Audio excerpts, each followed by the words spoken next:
Yeah, so we're going to take a look at what it takes to actually build an AR. We have here one of our rifle kits. Everything you need to build an AR is in here except for the lower. So you need to provide your own lower when you buy one of our kits, just like so many kits out there. But we're going to go ahead and pop this thing open, and we're going to get out the pieces that we want to work with today.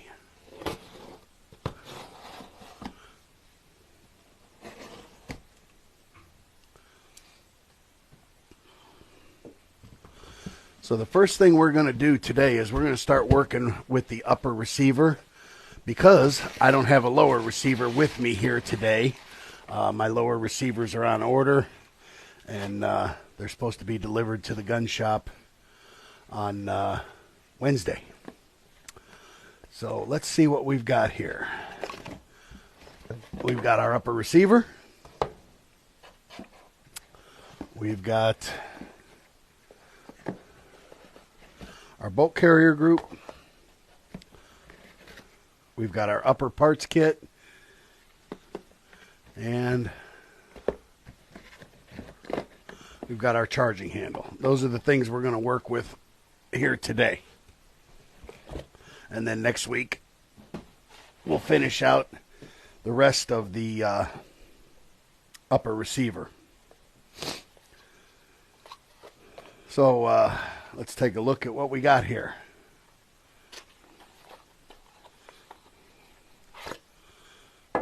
Forged mil-spec upper receiver.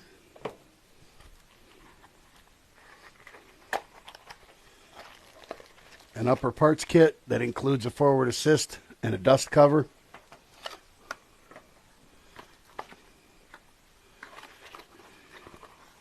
A 5.56 bolt carrier group. Ooh, that's a nice one. We got the enhanced ones this time. Yeah. That's a good one. And we got our charging handle. Those are the things we're going to work with starting today. So when you're ready to build your first AR or an AR, one of the things I recommend you do is define a few things. One, if you're not buying a kit, if you're buying parts individually, you're going to want a build sheet so that you make sure you don't miss nothing. You're going to want to define the purpose of your rifle. What is it you want to do with it? Is it going to be a range plinker? Is it going to be a range toy? Is it going to be a defense weapon? Is it going to be a duty weapon? Is it going to be a hunting rifle? You know, you want to define what that is, and that's going to dictate some other things. You know, the weight, the caliber, you know, the different things that, you know, might be dependent upon what it is you're going to do with that gun. And then you're going to want to set a budget. You know, what is it you want to spend? And you typically go over on the budget. So don't be alarmed. You know, set reasonable expectations and realize that you're probably going to go over a little bit, because you always see something cool that you really want to add on. So, you know, this is going to be a 5.56 caliber, just a standard AR-15. But, you know, if you wanted a hunting rifle, maybe it's a 6.5 Grendel. Maybe it's a 350 Legend. Maybe, you know, it's a 300 Blackout. It might be one of those calibers. You know, this is going to be a standard AR-15 in 5.56, like I said. You know, good for a range toy, you know, range gun. Good for a home defense gun, or, you know, a varmint rifle. Groundhogs, coyotes, pigs, that kind of stuff. So let's go ahead and get started here. The first thing we're going to do is we're going to assemble our upper receiver. What we got to put on here is our forward assist. The forward assist is what you tap. It's spring loaded, and it moves the bolt carrier group forward along these teeth. As the forward assist comes in, it hits these teeth, and if your gun doesn't go into battery fully, you can tap the forward assist, and it slowly moves the bolt carrier group forward until the bolt carrier group locks in place. And then the dust cover obviously covers your ejection port and just keeps, in a tactical situation or a combat situation, it keeps dirt, dust, grime, mud, all these different things from getting down inside your gun, which could cause your gun to jam up. So let's go ahead and pour out our parts here. Make sure we got everything. So for our forward assist,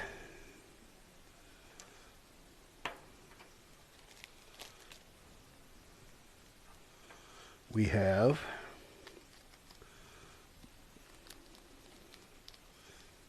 the roll pin, the forward assist itself, and the forward assist spring. We have the three components of the forward assist. For our dust cover, we have the dust cover pin, we have the dust cover spring, and then we have the little tiny C-clip. You can see it down there in the corner of the bag that goes on the end of the pin. So let's start with our forward assist. This is a Real Avid bench block. It's a real nice handy tool to have because it allows you to do things that you would necessarily need a third hand for. Okay, so you can see that this fits right in there. All right, and what it actually does is, in the proper configuration, you put this. Okay, so first thing I'm going to do, I'm going to take my grease pen and I'm going to put a little grease in here. I'm going to grease that up. And then I'm going to grease this whole thing up. Okay. Nice little grease pens from Otis. MC10 grease pen. You just push the button and you get grease out the little paintbrush, and you can just paint grease right on there. It's a real nice little unit. Okay. So now we put this back in there, and you can see on the tang here, when this is fully compressed, it holds it in place. So you don't need to try to hold, with this Real Avid bench block, you don't need to try to hold this in, hold that, hold this, and then hold your pin and your hammer, right? You don't need three hands. This thing is all held together in place in the proper position. And then you will take, now I like to, you guys have seen me in the past, I like to crimp my pins just a little bit. It helps me get them started. And I'm just closing up the leading edge a little bit to make the diameter a little smaller. So it makes it easier to put it in. It guides itself into the hole a little easier. Okay. So we're going to put this in our roll pin starter. And then we're going to slowly tap that into place.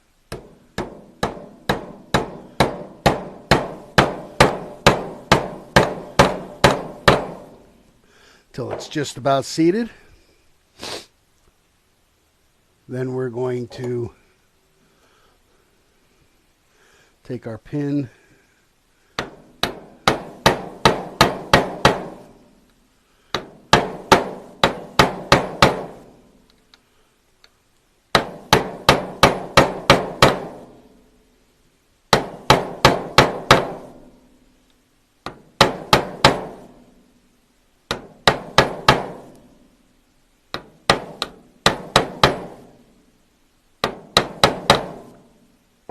till the pin is flush, and then you can see we have good movement and it's trapped in place. Okay, so the forward assist is installed. Now, we're going to go ahead and do our dust cover. So the first thing we want to do is take this little clip, and you want to be real careful with this thing because it's very, very tiny. It's very easy to lose. And we're going to grab a hold of it with our pliers. Like I said, very easy to lose.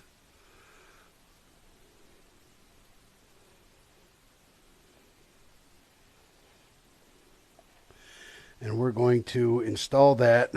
You'll see it might be a little hard to see, but there's a little notch cut around this pin. There's a little tiny groove cut around that pin. Okay?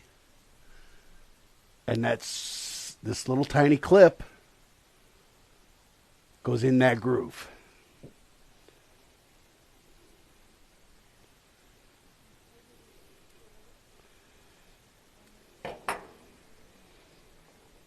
Okay, and I usually get it started and then lay it down on the table and snap it in place. Just like so.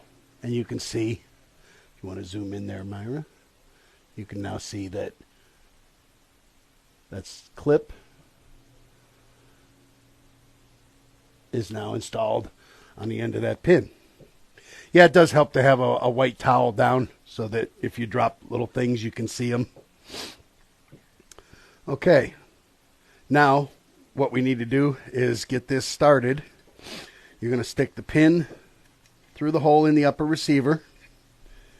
You're going to get the dust cover door laid upside down, and you're going to feed it till you have it about right there. So that pin is just starting through the opening in the dust cover here. The pin is just starting to poke through. Okay? Then you're going to take your spring. Okay, you have a short leg and a long leg. I hold onto the long leg. I put the spring over top of the pin, and then I give the one complete revolution, and then I feed the pin in till it bottoms out, and there you have it. It's a little tricky at the first time or two that you do it, but once you've done it a couple times, it's real easy. That's why, like I said, grabbing that long leg, feeding it on, and then you can just give it one quick turn and feed the pin through, and it falls down onto the dust cover door, and your dust cover door is in place. They're a little tight sometimes when they're brand new. They take a little time to break themselves in, a couple open and close cycles, and then they're good to go.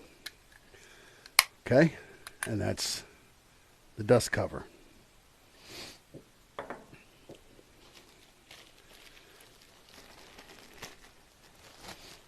Now I'm going to pull my charging handle out and get my grease pen out again.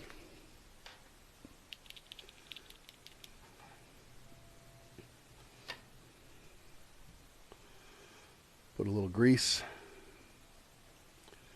on the pertinent points. Okay. I'll put a little grease down in my channel.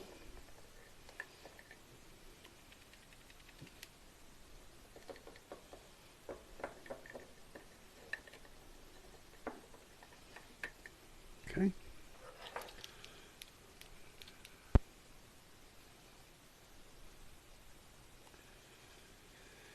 Now, I have had a couple of returns recently on guys have bought kits, and they've texted me back, and shame on me for not asking the simple basic question, but I tried to troubleshoot it for them. They said it's not cycling properly, it's not feeding, it's not doing this, it's not doing that, and I tried to work with them to figure out what was going on, and ultimately had to have them send the uppers back to me so I could troubleshoot them here in the shop. And when I got them back, they were bone dry. They had not oiled anything. And both guns, once I oiled them, ran perfectly fine. Had no issues whatsoever, feeding, firing, anything. So, a brand new AR needs some lubrication. Even in, they need lubrication, period. You're running metal on metal, right? You've got metal parts moving inside of metal parts. Just like your car engine needs oil, these things need oil. So, I highly recommend, especially brand new, running them really wet. Take this thing and practically dunk it in oil and then put it together. I don't have my oil here, do I? No, that's bore cleaner. My oil is out on the other bench. But we'll oil this up before we shoot it, obviously. But we'll do a quick little check here. We're going to make sure that everything's good to go here. The bolt carrier group stays up under its own weight. It collapses with a little bit of a push. The pin is in good. Everything looks good.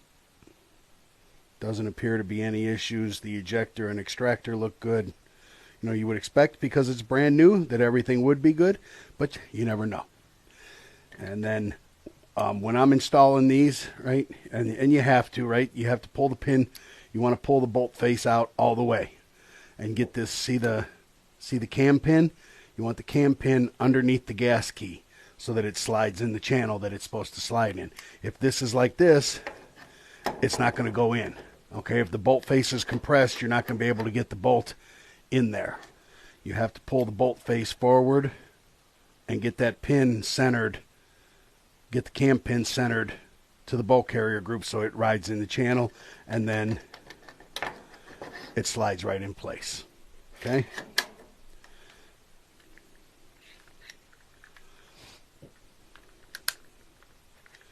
And then the bolt carrier group should activate the door.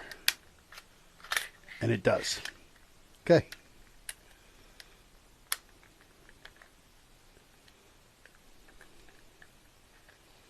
Everything looks good here. A little bit of slop, not bad. It should be a little loose in there. Don't be alarmed if your bolt carrier group rattles around in there a little bit. That's completely normal. And then, like I say, if you watch how the forward assist works, right?